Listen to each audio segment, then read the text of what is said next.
अस्सलाम वालेकुम नाज़रीन, आज मैं आप लोगों के साथ बेसन की बर्फ़ी की रेसिपी शेयर करूंगी। और मैं ये थोड़ी सी हार्ड वाली बर्फ़ी बनाऊंगी, ये सॉफ़्ट वाली नहीं होगी। और इसके लिए हमने क्या करना है वो आप नोट कर लें। इससे पहले कि वीडियो स्टार्ट करें, आप हमारे चैनल को सब्सक्राइब करें और साथ में बेल आइकन के बटन को ज़रूर प्रेस करें ताकि हमारी आने वाली नई वीडियो का नोटिफिकेशन आपको मिल जाए। सबसे पहले हम एक बर्तन में ये 1.5 कप बेसन शामिल करेंगे और इसको हम थोड़ा सा गर्म करेंगे, भूनेंगे इसको। ये तकरीबन 1 से 2 मिनट के लिए हम इसको ऐसे ही भूनेंगे।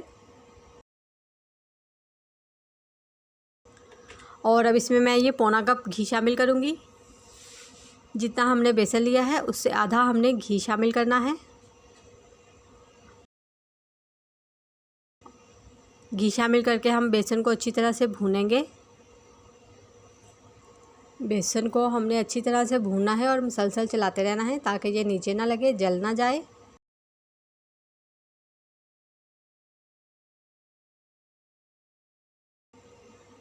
और अब इसमें मैं ये 3 टेबलस्पून सूजी शामिल कर रही हूँ।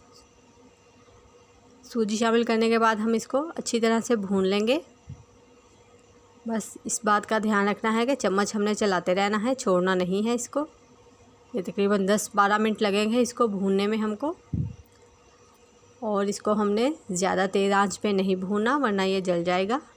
सूजी ऑप्शनल है, अगर आप शामिल करना चाहते हैं तो कर लें, वरना वैसे ही खाली बेसन से भी आप तैयार कर सकते हैं इसको।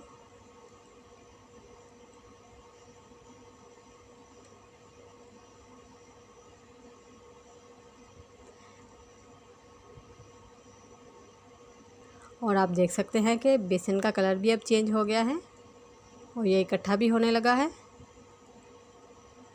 और अब इसमें मैं ये मिल्क पाउडर शामिल कर रही हूँ। ये आप कम ज़्यादा शामिल कर सकते हैं, नहीं शामिल करना चाहते तो ना करें। इसकी जगह आप खोया भी यूज़ कर सकते हैं। और अब इसको अच्छी तरह से मिक्स कर लूँगी मैं। ये अच्छी तरह से मैंने मिक्स कर लिया है। अब हम इसको एक तरफ रख देंगे ठंडा होने के लिए और दूसरे बर्तन में हम शीरा तैयार करेंगे। और इसमें मैंने थोड़ा सा पानी शामिल कर दिया है। ये 1 कप चीनी है, आप अपने टेस्ट के मुताबिक भी शामिल कर सकते हैं। और इसमें मैंने ये थोड़ा सा येलो फूड कलर भी शामिल कर दिया है। ये ऑप्शनल है, अगर आप शामिल करना चाहते हैं तो कर लें वरना नहीं। अगर आपको सॉफ़्ट वाली बर्फ़ी बनानी है तो जितनी हमने चीनी ली है उससे आधा पानी लेंगे, आधा कप पानी शामिल करेंगे। ये मैंने तकरीबन आधा कप से कम पानी शामिल किया है क्योंकि मुझे थोड़ी सी हार्ड वाली बर्फ़ी बनानी है। और अब हम इसको पका लेंगे। हमने इसको इतना पकाना है कि चीनी हमारी मेल्ट हो जाए। और अब इस शीरे में ये 2 सब्ज़ इलायची शामिल कर रही हूँ मैं ताकि इसमें अच्छी सी खुशबू आ जाए। चीनी हमारी मेल्ट हो गई है और शीरा हमारा तैयार है। अब हम इसको बेसन में शामिल करेंगे। बेसन ठंडा हो गया है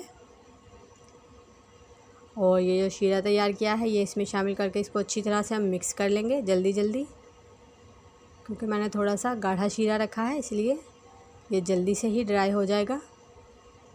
और इस तरह से हमने इसको हल्की आंच पे पकाना है थोड़ा सा।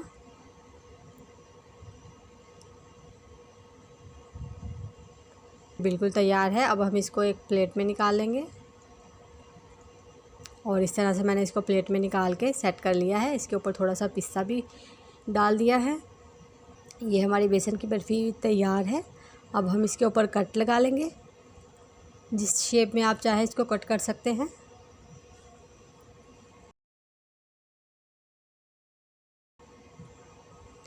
और इस तरह से मैंने इसको काट लिया है। आप देख सकते हैं कि ये थोड़ी सी हार्ड है क्योंकि मैंने शीरा गाढ़ा रखा था। ये बेसन की बर्फ़ी हमारी बिल्कुल तैयार है। उम्मीद है आप लोगों को रेसिपी अच्छी लगेगी, ज़रूर ट्राई करिएगा और दुआओं में हमें याद रखिएगा। अल्लाह हाफ़िज़।